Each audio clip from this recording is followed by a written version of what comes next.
Oke, assalamualaikum warahmatullahi wabarakatuh. Jumpa lagi dengan saya Agung Prawira. Materi kali ini adalah materi terakhir kelas 12 bab 2, masih tentang interaksi desa dan kota.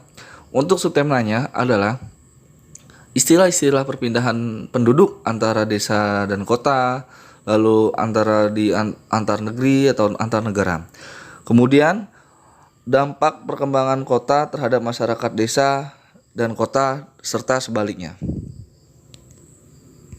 Nah, istilah-istilah perpindahan penduduk ini sebelumnya sudah dibahas pada materi kelas 11 atau pada materi tentang dinamika kependudukan ataupun cabang ilmu geografinya adalah demografi.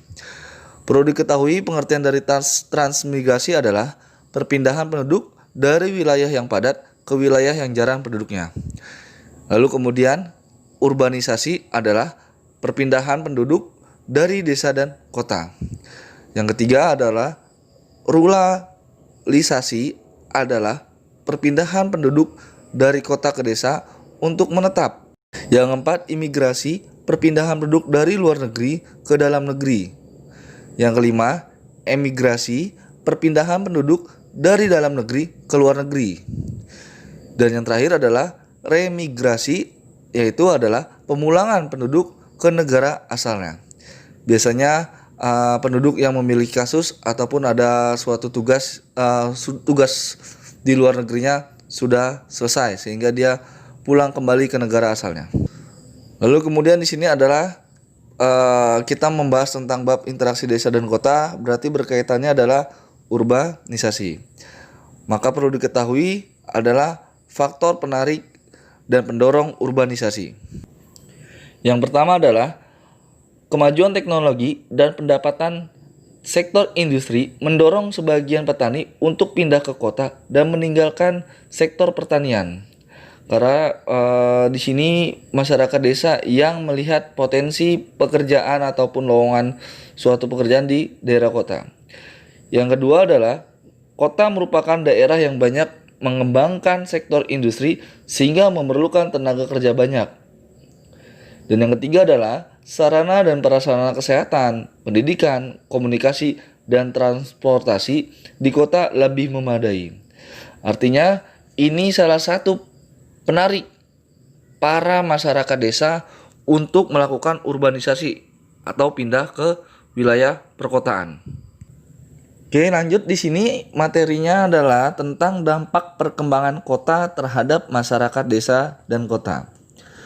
Interaksi antar kota dan desa akan saling berpengaruh, terutama pada perkembangan di desa sesuai wilayah tergantung jarak, jumlah penduduk, dan berbagai faktor pendukung seperti sarana transportasi, komunikasi, pendidikan, dan yang lainnya. Yang pertama adalah dampak perkembangan desa dan kota terhadap masyarakat desa. Ketika suatu perkembangan interaksi desa dan kota, apa sih dampak pada masyarakat desa itu? Yang A adalah pengetahuan penduduk desa menjadi meningkat karena banyak sekolah dibangun di pedesaan. Yang B, jumlah guru dan sekolah yang banyak terdapat di desa memungkinkan menjadi penggerak kemajuan penduduk desa melalui pendidikan.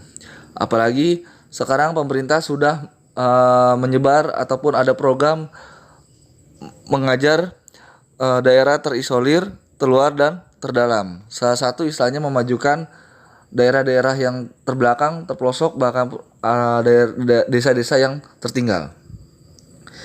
Yang C-nya adalah perluasan jalur jalan desa dan kota dan peningkatan jumlah kendaraan bermotor telah menjangkau daerah pedesaan sehingga hubungan desa dan kota semakin terbuka.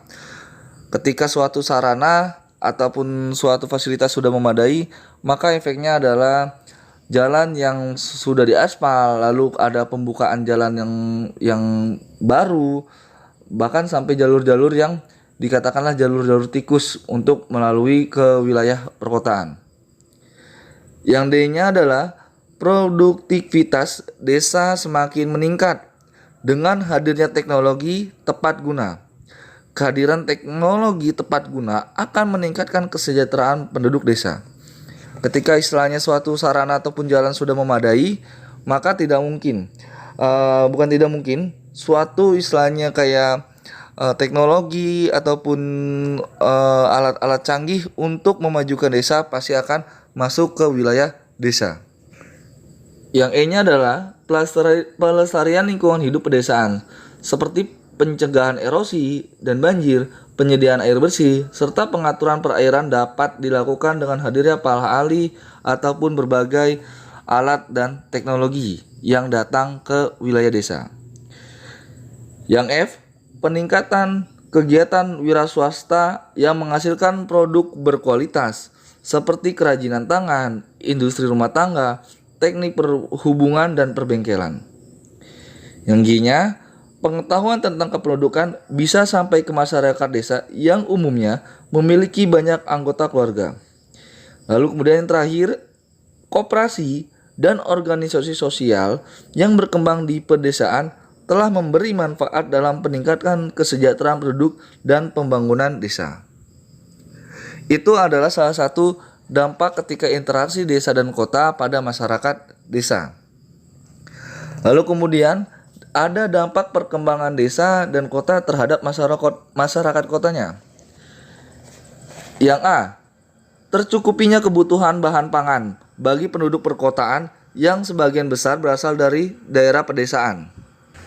Yang B-nya, jumlah tenaga kerja di perkotaan akan semakin banyak karena penduduk desa yang berangkat ataupun pergi ke kota. Namun, ketika masyarakat desa untuk menuju ke kota mencari suatu pekerjaan harus mempunyai skill, bahkan mempunyai suatu keterampilan yang bagus. Karena kenapa? Agar istilahnya bisa berkontribusi pada kemajuan kota yang dia ditempatkan kerja tersebut.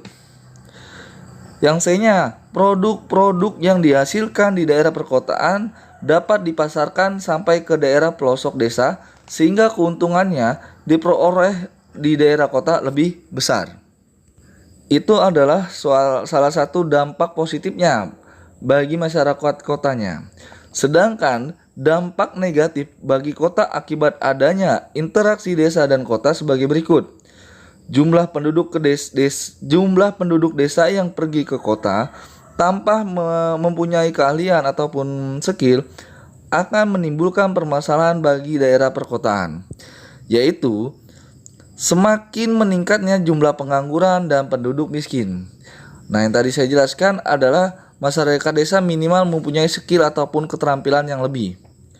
Yang B-nya adalah penduduk dengan pendapatan rendah kesulitan mencukupi kebutuhan hidupnya seperti sadang, pangan, kesehatan, pendidikan, dan yang lainnya. Karena biaya hidup di daerah perkotaan pasti lebih tinggi dibandingkan di daerah pedesaan. C-nya, nilai lahan di perkotaan yang mahal memaksa warga menggunakan lahan atau tempat yang tidak layak untuk dihuni. Misalnya di bantaran sungai, pinggiran rel kereta api, bahkan di kolong jembatan. Artinya ini salah satu permasalahan di perkotaan. Ketika suatu tingkat pengangguran tinggi, skill pekerjaan yang kurang memadai, sehingga akan menimbulkan suatu pemukiman yang tidak enak dipandang. Dan yang D-nya adalah terjadi degradasi kualitas lingkungan. Peningkatan jumlah penduduk kota yang pesat mendorong pembangunan perumahan di wilayah kota. Pemukiman baru muncul di kota-kota tersebut. Nah, artinya pertumbuhan pemukiman yang cepat di perkotaan akan berpengaruh terhadap penurunan dan degradasi kualitas lingkungan. Maka akan dampaknya salah satunya adalah banjir, kemudian ya kayak lingkungan kualitas tanahnya gitu kan. Baik, materi ini saya tutup. Semoga paham dan mengerti. Selamat istilahnya berjuang untuk PAS besok. Mohon maaf jika ada salah kata. Sampai jumpa di pertemuan selanjutnya. Wassalamualaikum warahmatullahi wabarakatuh.